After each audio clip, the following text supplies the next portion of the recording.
Hello, welcome to The Long Road. I'm your host, Chris Roberts, and we're going to talk about a number of things this week. Some of them that the follow-ups on some of the things I've said before. One, we're going to talk about Steve Gilbert of the Keene Sentinel had an article a couple of weeks ago about the snowball effect and what would happen when these snowballs finally turned into an avalanche.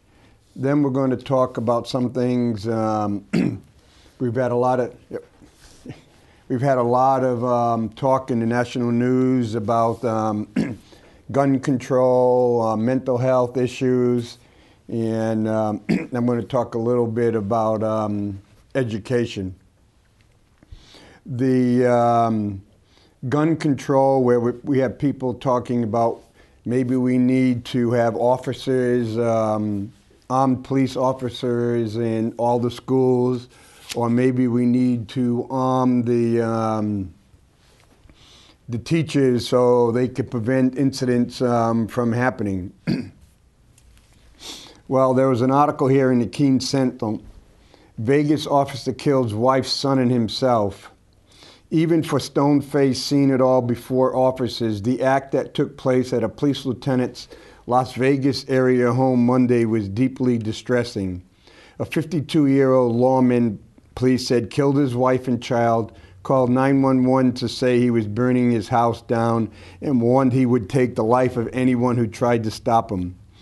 Once firefighters, the lieutenant must have screamed many times, must screamed before in his 20-year degree. He ignored the officers, asked him to drop the weapon, commands that the lieutenant must have screamed many times before in his 20-year career. He ignored them, ducked back into the burning house. It was then police believed that he killed himself. Once firefighters put out the blaze and tore through his home, they found his body, his 46-year-old wife, and their elementary school-age son. His wife, who also used to be a Las Vegas police officer. And so it's one of those, you can't go in and say, blindly say, as if we put an officer in every single school or we arm teachers, we'll have no more gun violence. We won't have to worry about any of our children being in arms, okay? But this was a police lieutenant, and they go through psychological backgrounds and stuff. Something made him snap, something made him kill his wife, someone made him kill his elementary school age child before killing himself. So, yes, I completely support background checks and other things to at least get control. But we have to be careful just because we're going to put what we think is going to be a quick solution and look the other way and think everything is going to be nice and easy and we'll go off to happy land and no problems whatsoever. Here's another article that was, it was in the Keene Sentinel. It's from CNN News. And I read this, and I read it twice, and I read it a third time.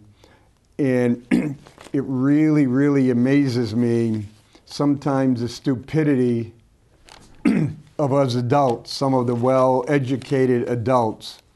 A girl 5 suspended for 10 days for Hello Kitty terrorist threat. A 5-year-old girl chatting with her classmate while waiting for the bus, the topic playing with a Hello Kitty bubble gum. That with the flick of a finger blows bubbles everywhere. I'll shoot you, you shoot me, and we'll all play together, the kindergarten said.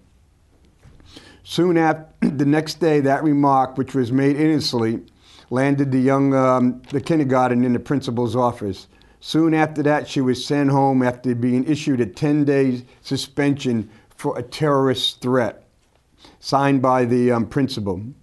Not only was she given a 10-day suspension, her and her mother was required to go through, be psychologically evaluated. A professional counselor said appointment requested by the school, who talked to the suspended girl and her mother 2 days after the incident. In it, the therapist described the child as apparently typical 5-year-old by temperament and interest, with no history of mood swings, irascibility, depression, attention deficit disorder, learning issues, or other problems. It would appear that the girl does not have risk factors identified for violent behavior, the therapist wrote. It would seem that she has no harmful or predatory intent in the comments she made to her friend about the bubble gum, but did not recognize the heightened sensitivity and the awareness of her friends and the response that could result from her comments. We're talking about 5-year-old girl.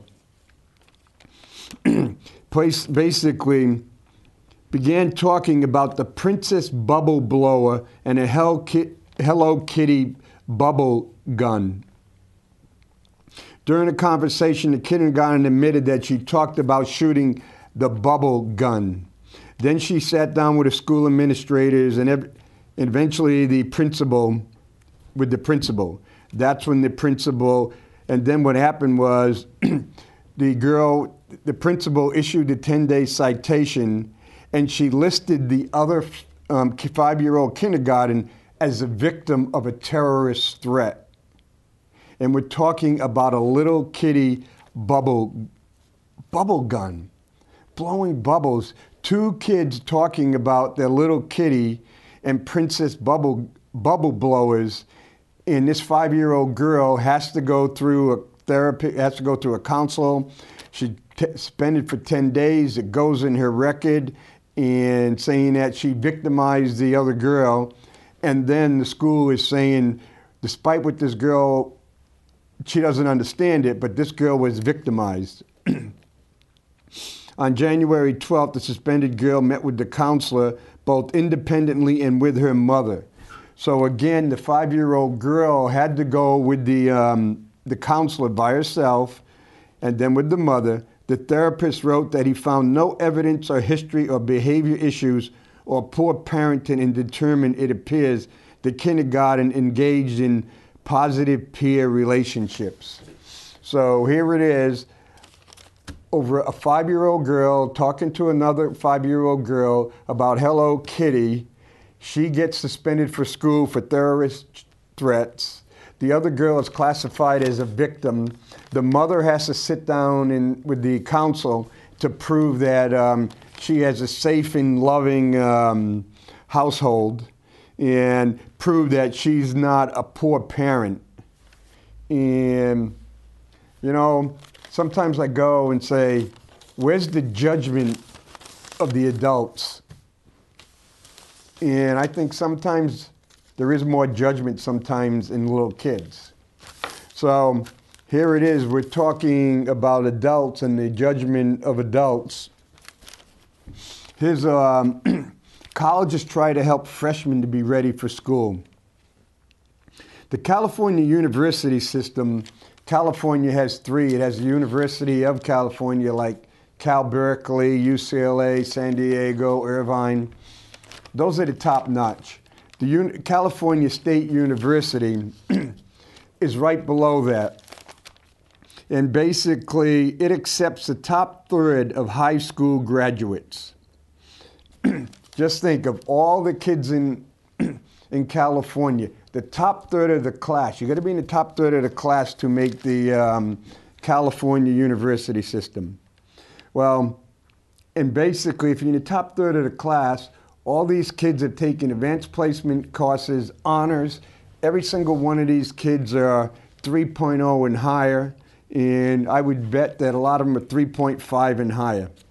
Well, in 2010, 57% of the freshmen required remedial English or mathematics. That's not counting at the community college level, which accepts everybody who graduates. 85% of all the students are unprepared for college level math, and 70% are unprepared for college level English. It's the early assessment program showed that high school educators, that in 2011, 23% of all the test takers qualified ready for college English, with 15% qualified ready for college math. That's to get into the California university system. It isn't getting better, it's getting worse. And so what the California and the principals have tried to come up with is saying, well, students can avoid remediation based on high enough grades in a math class rather than doing well on a standardized test. In some cases, said students may lack significant preparation for a placement exam or fail to understand the severe consequence of scoring low. But wait a minute. If I want to get into the second tier colleges in universities in California, and I know I have to be in the top third of the class, else I can't qualify, I do not understand the consequences. So we're saying a 12-year-old, a 12th grader doesn't understand the consequences, and we're making excuses for a 12th grader who can't pass an English or a math test and has to take remedial course.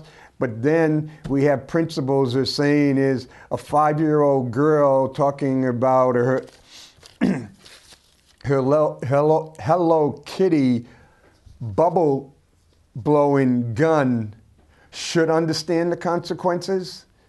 Wait a minute, a 5-year-old, an 18-year-old, so a 5-year-old is supposed to understand the consequences, and an 18-year-old deciding whether to get in a good college or not doesn't understand the consequences. And so we have to come up with some way to help them. Or the principal goes and says, well, you know what? Just let's give them a math class. So if they give a math class, they won't have to, and the math class, and they get a high enough grade in the math class, then they won't have to take remedial. And it's like, duh. If they're getting a 3.5, they're already taking the math class, they're already taking AP classes, and what's happening is when they go take the test is proving their grades were bogus. And so, and it goes, California CSU students on an average have a B+ average in high school, 3.5. But he says, but a B+ in one school may not be the same as a B+ in another. Again, this is where some of the schools, some of the principals want to look good, so we just inflate the grades. We inflate the grades, we get the kids into school, so what if the kids can't pass an English and math classes? They'll just take it over, and oh yeah, they have to pay for it, and it doesn't count for graduation, and so mom and dad have more money to pay. And there's a reason why kids are also coming out with more debt, because they have to take classes that they got B+ and A's in high school. And that goes and leads on to another one I was listening today on the radio. Over 50% of the kids who've graduated in the last 3 years are working at bartenders, places like Starbucks. Starbucks has one of the highest educated workforces, but a lot of them are working making $10 to $12 an hour. So we're giving the kids high grades, we send them to college, they take remedial courses, they make it through college, and they can't find a job. But what do they do in college? What's the most important thing in college, United States? Is the most important thing in college education, or is the most important thing in college drinking? Most important thing in college playing Pong? Or the most important thing in playing in college is going to the basketball and the football game? Well, there's a little article from USA Today back in November, and it's called Donors Battle for Best Seats. Top schools dole out tickets based on fans' generosity. For non-students to sit in one of the 1,300 court-level seats at Assembly Hall at the University of Indiana, it takes a donation of $5,000 to $20,000 just so someone could purchase those tickets. Indiana University awards points based on donations to various programs and consecutive years buying tickets to not just basketball, but football. It's elaborate enough that there's a monthly newsletter explaining it. So every month, the University of Indiana, top-notch school, is using money to go to donors to explain donors. This is how our system works, so you can get a good seat in our basketball or football game. It's not the school is saying we want to keep it transparent. We don't want it to be the good old boy system that depends on who you know. We don't care, in Indiana, we don't care who you know. We just care how many Benjamins and Franklins that you can give us. Smith got a letter from Indiana University earlier suggesting he buys football season tickets to earn the 125 points he did. So he bought 5 tickets. But when Smith got his hoop seat assignment, it was a little worse than last year. He's 39 rows off the court, 1 row higher, and he was pushed about 10 seats over into the corner. Mr. Smith did not buy enough football tickets. He did not donate enough money. And he goes, it's just hard for me to know what the breaking point is to get better seats.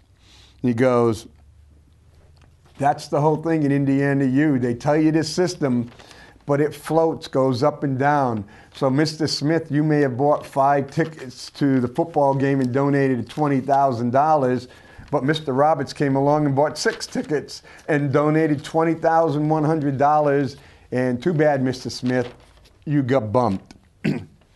But you know, Indiana U, since Bobby Knight, they haven't been doing too good. They're doing pretty good this year. They've been ranked number 1, number 2. But the big school, the University of North Carolina, a public school. At the University of North Carolina, for the people that donated money to build the Dean Smith Center, says an associate athletic director, says there's about 6,000 season tickets that go to people who funded the construction of the arena in 1980. Well, I think they said about 20,000 something.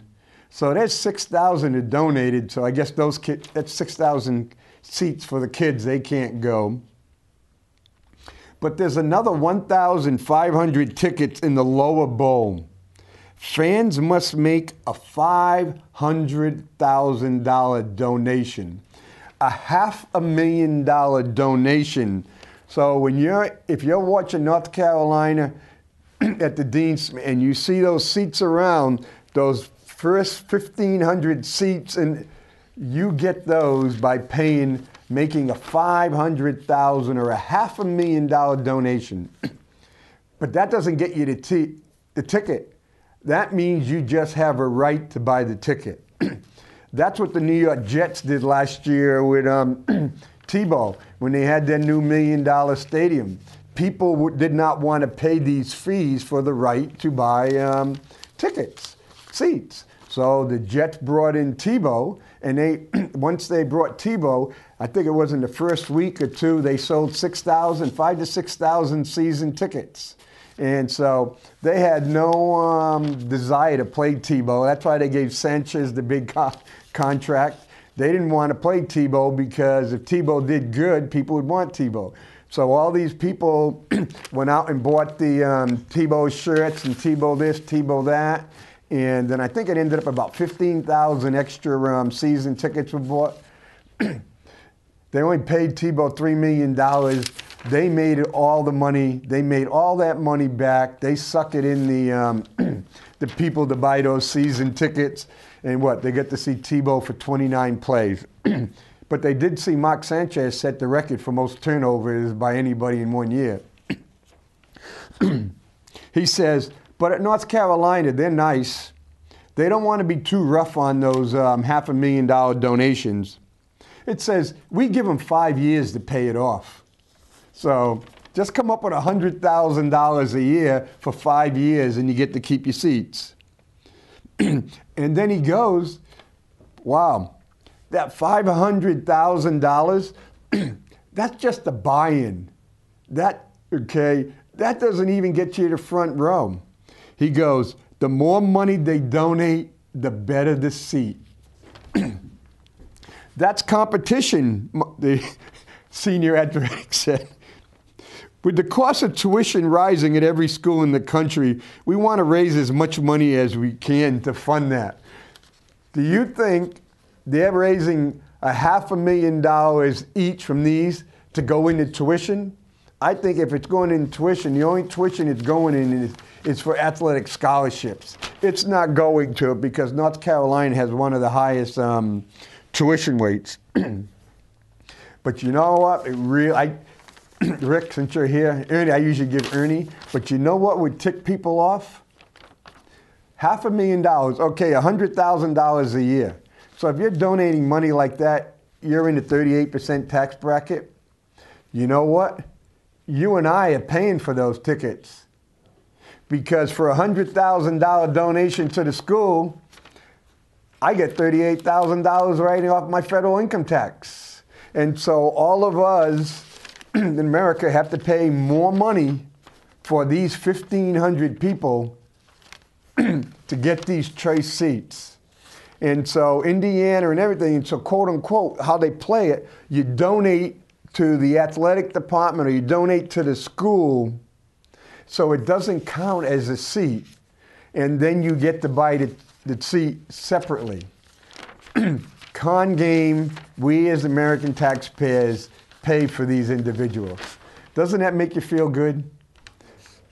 So someone who may be worth $30, $40 million wants to get a front row seat, donates $1 million so he can get a front row seat, and then we in the Americans pick up $380,000 because he gets a $380,000 tax write-off. The American way. And we'll just go swinging into that. We'll go into the AARP. This is the American way. I can tell you, I don't think any of those 1,500 people who donate money for those seats are a member of the AARP. Even though I think it's only like $40 a year in membership. But Rebuilding the Middle Class by Barry Rand, the CEO of AARP. He says, at a time when people are living longer, 75% of the people nearing retirement age in 2010, that's 55 and older, have less than $30,000 in their retirement accounts. Shoot, they can't even, that's not even enough money to get a good seat in Indiana. They would have to donate all that and they might get this guy got in the 39th row.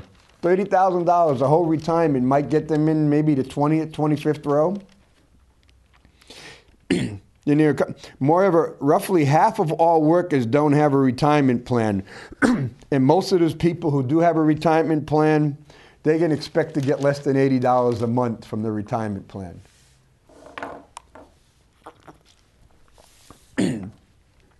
And so this is how the federal government, so we're talking about how the federal government is giving tax breaks to people who are donating money to these big schools so they can get those fancy seats. Well, this is what the federal government is doing.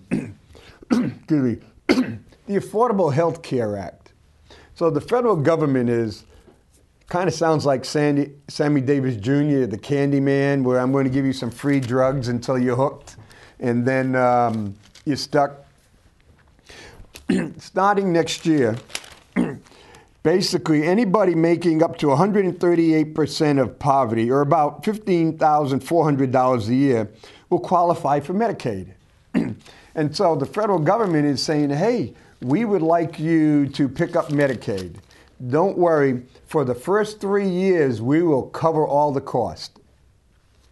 So if Rick's 25 years old, no, we'll make him 27, because if he's 26, he can be on his parents. So Rick's 27 years old. He's working at Walmart. He's making $15,000 a year. So Uncle Sam goes to the state of New Hampshire, cover Rick on Medicaid.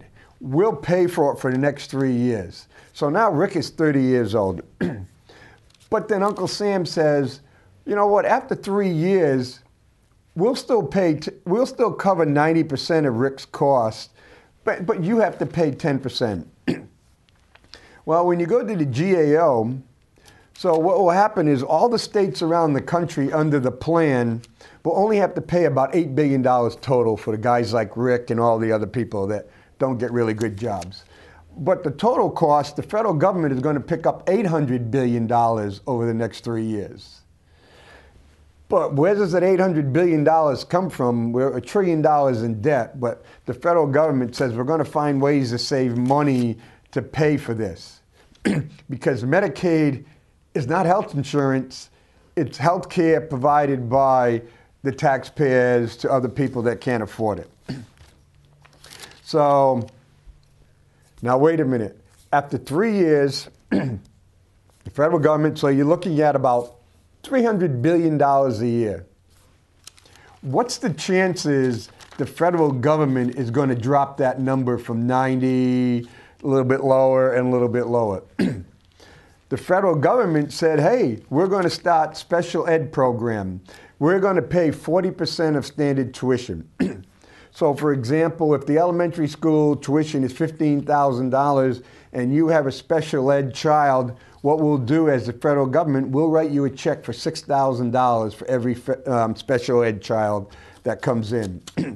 Well, that was a really good plan. Federal government says, you're in, you got to do this, you can't back out. But oh man, we don't have any money. Then it dropped down to 20%. So instead of a $6,000 check, you get a $3,000 check. But wait a minute, we don't have any money, so now it's down to about a $1,600 check.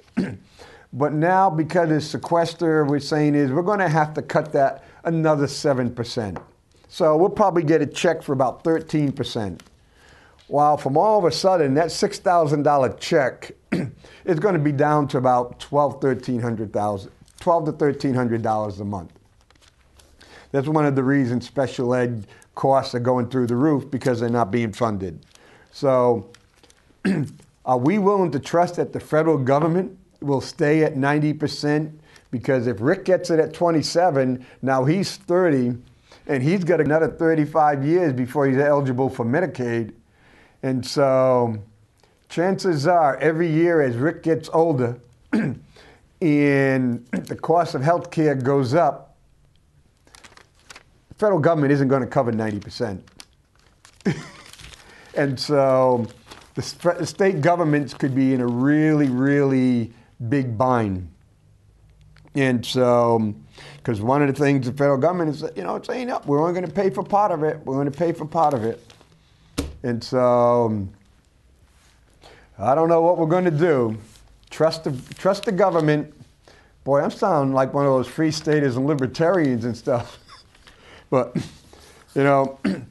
when you make promises and you've gone maybe 10, 15, 20 times without completing that promise, I think I'd be a fool to trust them again that they're going to carry through on the promise. I think about a year and a half ago, I talked about PTSD and veterans returning with PTSD, and how the VA was going to veterans and say, hey, you know what? You served in a war zone, you got PTSD, so we're going to give you a 10 or 20% PSD rating, so you get $100 to $200 a month. Well, one of the problems that happens is PTSD in a lot of cases is viewed as mental illness. And PTSD, if you're going through the VA, it's not too bad because you can go and get it. But then if some people are going through their, say their spouse's insurance and they get rated, well, they get treated for it and it goes into that big medical system and you sign saying that your medical information can be passed on to the insurance company. And so, and then we were looking at a couple of things with veterans being labeled with PTSD. Some of the places, firemen and police departments wouldn't hire them because they didn't know what to expect with someone with PTSD. They were playing safe. And there was no doubt in my mind that companies would not hire veterans. They would find ways to get around with veterans because they didn't want to take the risk that something would happen. And so on December 29th, the Keene Sentinel had a really good article but I didn't like the title of it, and it wasn't written by the Sentinel, but PTSD, it's coming to a workplace near you. It's kind of like right there on the front page, it looked kind of ominous to say, uh-oh, we have some evil mental health issue problems that the Iraqi war veterans and Afghan war veterans are coming to a workplace near you. Then you go back to it even bigger. Returning vets mean more workplace PTSD. Many employees may not have delved deeply into how they might address PTSD, a relatively new issue, but they could face more frequently as more veterans return to the workforce. About 2.4 million members of the military have been deployed in the past decade to Iraq and Afghanistan, and tens of thousands are returning home. The influx is expected to continue to 2016. Department of Veterans Affairs estimate that as many as 11% of the veterans in the war in Afghanistan and 20% of the veterans are affected by PTSD, which can generate both sympathy and fear. So that's not a very good idea. Oh, I got PTSD. So, I'm going to feel sorry for you. And that doesn't help the veteran. Or it's like, holy crap, I'm scared of you. That doesn't help the veteran. And so that puts some of these veterans in a really difficult situation. Employees with disorder may face problems arising from anxiety or have limited ability to perform certain tasks. At the same time, some employers may overreact, and veterans often don't want employees or co-workers to assume they have a condition resulting from combat. Well, that's a catch-22. If you have a limited ability to perform certain tasks and you don't want to tell your boss or your co-workers, all of a sudden, I'm the boss's, you're not doing your job. You're fired. PTSD can often raise to the level of disability protected under the American with Disability Act, which calls for employees to make reasonable accommodation for employees to do their job. Some who suffer PTSD have problems with memory, concentration, organization, or sleep, all of which can affect their work. PTSD affects about 7.7 million adults, according to National Institute of Mental Health. 7.7 million people in the United States have PTSD. But wait a minute. 2.4 million have served in Afghanistan and Iraq. 20% in Iraq have PTSD and 11% who in Afghanistan. So for the sake of argument, you could say that less than 500,000 veterans have PTSD, which means 7.2 million people in the workforce or are not in the workforce in the United States have PTSD. So why would you go and put a title, PTSD is coming to a workplace near you? Returning vets mean more workplace PTSD. Wait a minute. There's 7.2 million non-veterans out there in the United States that have PTSD that affects them. This is not counting the people who've had it and overcome it, but right now there's 7.2 million non-veteran PTSD citizens in the United States with PTSD bad enough to affect how their life and their work conditions. So right here, this is again where you can make a headline, returning vets mean more workplace PTSD. So to me, if I use this number, for every single veteran, if these 500,000 veterans got a job, that would mean there's 14 non-veterans in the workplace already with PTSD. So,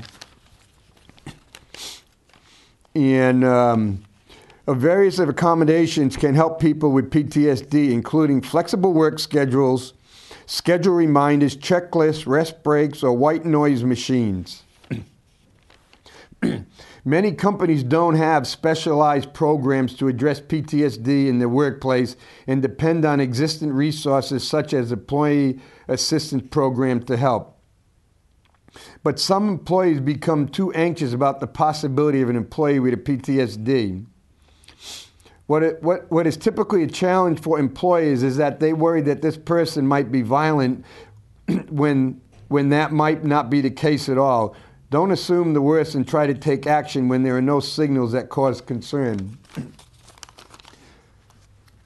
But again, this is where I think the author of this article did not go in and reflect back and compare studies to workplace violence.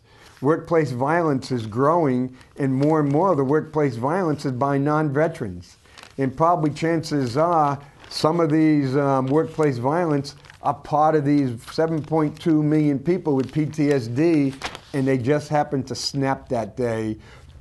And so, again, this is what's going to cause some problems, because right now in the United States, there's 14 diagnosed people with PTSD for every veteran that is diagnosed with PTSD. Returning veterans does not mean more workplace PTSD. Returning veterans doesn't mean it's coming to a workplace near you. It's already there. And don't take a cop-out and blame it on the veterans, because maybe that's why we have way too much workplace violence, because so many people are scared to get mental health treatment for it, because for a lot of cases, PTSD you can have coping skills. And it would not surprise me, a lot of the people that have workplace violence, when they do the forensic check on them, they found out they had PTSD, but they didn't know they had PTSD. They suffered in silence, or the healthcare says, go to mental health, take 6 visits, and here's some Prozac, or here's something else, you're cured. And so, some of these, it's mental health issues. It's just not these young guys who are going out and going wacko every now and then. Mental health issues for a lot of people, a lot of stress. Am I going to keep my job? Am I going to lose my house? What type of traumas I'm having in my life? Those all have an effect. And what the military has shown, some people can go through all kinds of trauma and have no PTSDs. We have people in the military that were never even on the front lines who get PTSD. A lot of it depends on the genetic makeup of the individual, a lot of it on the training, some even depends on their education. There's so many factors that's involved. And so to blame all the PTSD, worrying about PTSD because the veterans are returning, it ain't the veterans, it's out there. And like I said, 7.2 million people have PTSD, diagnosed PTSD. So there's 14 people, civilians, in the United States for every veteran with PTSD. So now I'm going to move over to the whiteboard. And Steve Gilbert had a really good article concerning the snowball effect and what happens when we get way too many snowballs. Well, a lot of times get myself in trouble, or people think I'm I can't use the word crazy, but odd, or because I'm a system type of guy. When I make a decision or I look at something, I want to make sure, how does that affect everything in the system? To me, I like to go and say, I like to be like Mr. Spock on Star Trek when he's playing 3 games of 3-dimensional chess. Or for, my wife says I shouldn't say that too often, but or anybody that hangs out at McHugh's. When you watch a really good pool player, a really good pool player may say, if I hit this ball, it's going to hit this one, this one, this one, and it may have an effect on the next 6 or 7 balls, and it may have if I hit it wrong, if I only think about this one, I can't make the run of 15 to win this game. And so that's what a system individual is. And I'm not good at pool, but part of it is looking. You're playing the angles, you're looking all the stuff. Well, so Mr. Gilbert, there is a hell of a lot of snowballs there.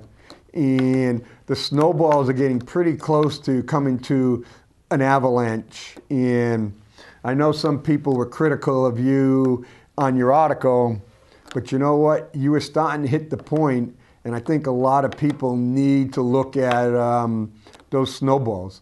But what happens is, at the school, people look at the school snowball. People look at the State House school ball, look at the county school ball, snowball, and no one's looking at onion. And so it's really nice to roll a snowball.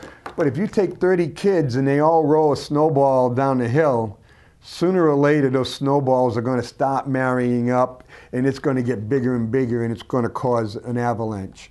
So what I'm going to do is try to cover some of the snowballs and show how it doesn't necessarily work the way people were thinking. My first snowball right over here would be the county. Okay, the county decides to move the jail out of Westmoreland.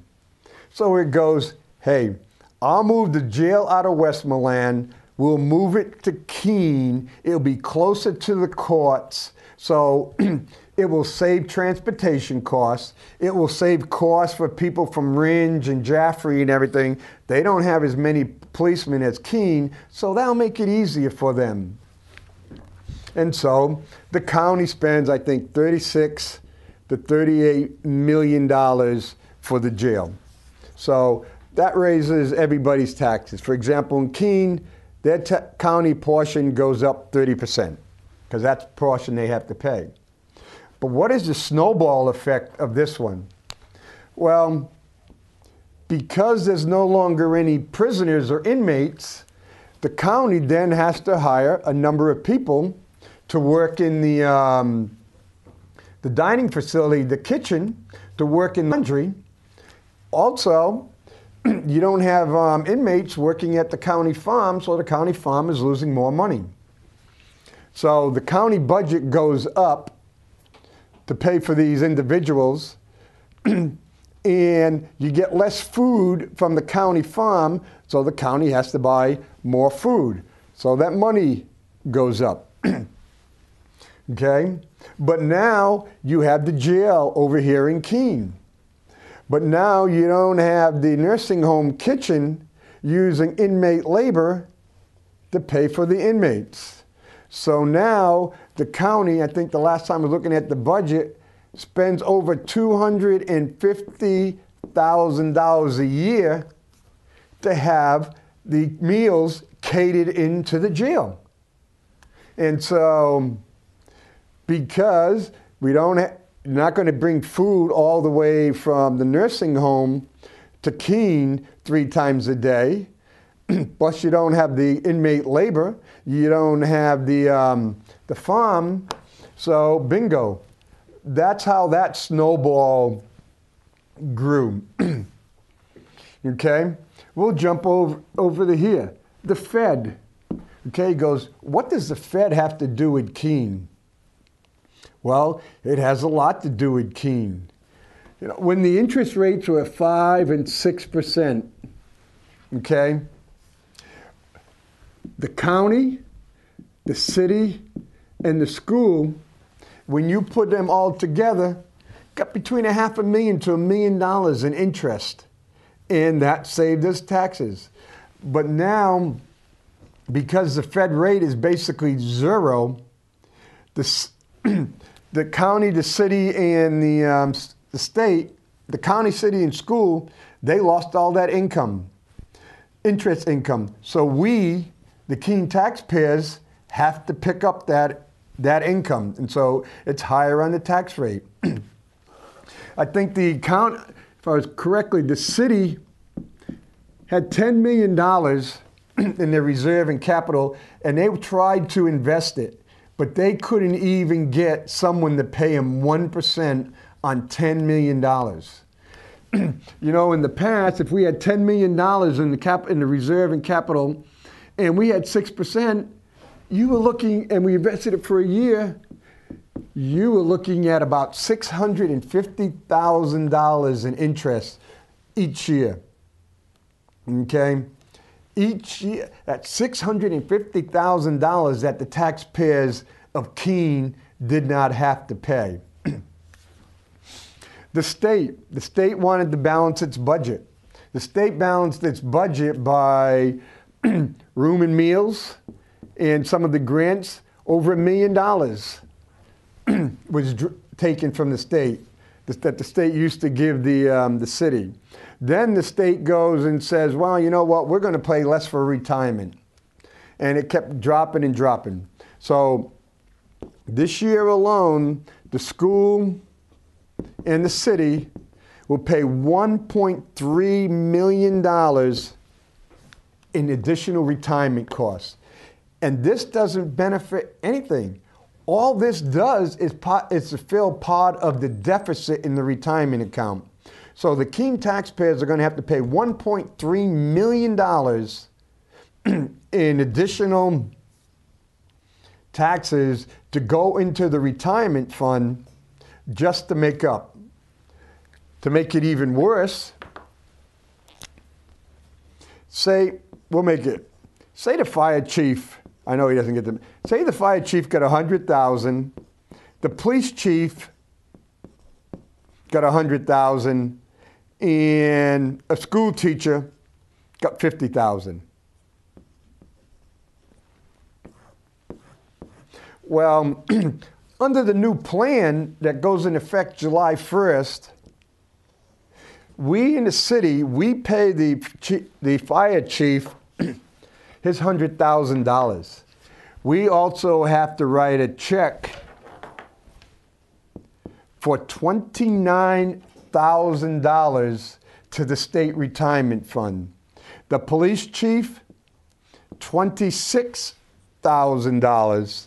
These are around, and the school teacher, $5,000. For example, those three people, that's $60,000 over and above their salaries just to go into the retirement fund. And if I have a fireman and he works an hour overtime and he gets $30 for overtime, you're going to get a little bit more. But for every hour that he works overtime at $30, the Keene taxpayers have to pay another $9 just to go in the retirement fund. We get nothing out of this. And so now we're in a really tough situation going forward because this 1.3 isn't going to go down, and we're going to pay it next year too, and then 2 years from now, it's going to go up again because New Hampshire is one of the worst funded retirement. And so there's a question. So when the state did that, that's a snowball, this county snowball, the Fed snowball. Well, the federal government, looking at the numbers and part of the, not even counting the sequester, but part of the budget deals that was already signed by the president last year, when you take inflation and regular growth, because the population is growing, more people will be on Medicaid, more people will be on Medicare, more people will retire. And so over the next 4 years,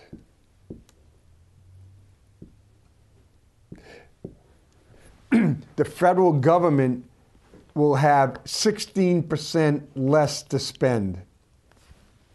That's not, okay, the budget isn't going to go down 16%.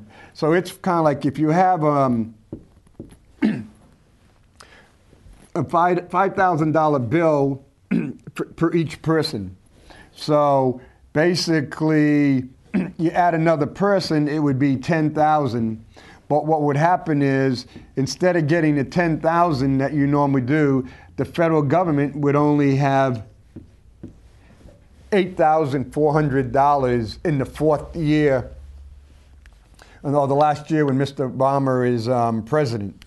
So there's a cut of $1,600. So the local governments and the states are going to have to pick up that. Like, for example, one of the things we're looking at, special ed funds and other funds may drop 6 to 8%. So if they drop 6 to 8%, again, that we pick up. The school. One of the problems with the school, they sold Roosevelt for $1 million. They sold the middle school for $1 million plus. They sold Tilton.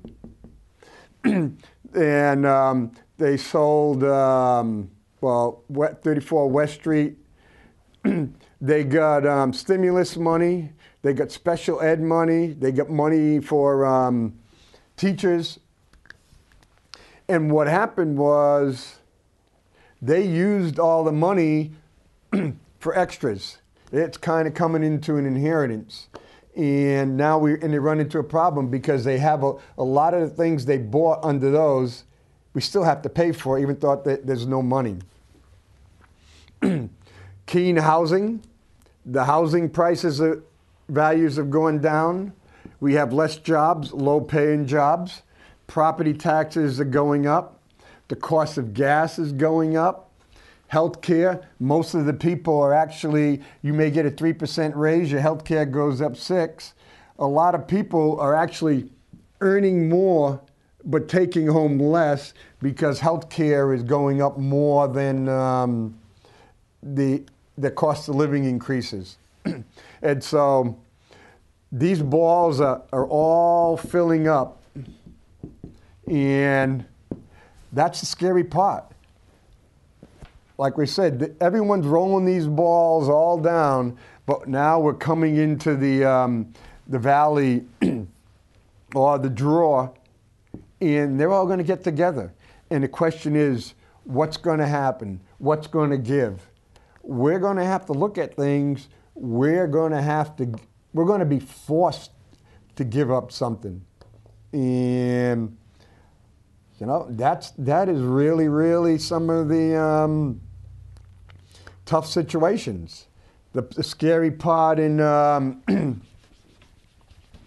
Keene, we have a $2 million surplus in the school budget this year.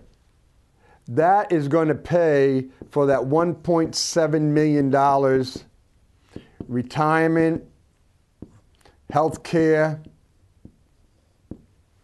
and so health care. And there's one other one, okay? So we're covered this year. But next year, oh yeah, and contracts. Next year, we still have to pay that $1.7 million, but we don't have the $2 million surplus.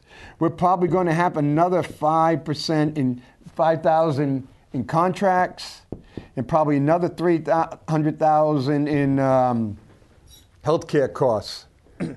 And so what that means next year, we're going to have to come up with an additional $2.5 million in property tax just to stay the same, just to cover the retirement, contracts, and healthcare. $2.5 million in tax increases.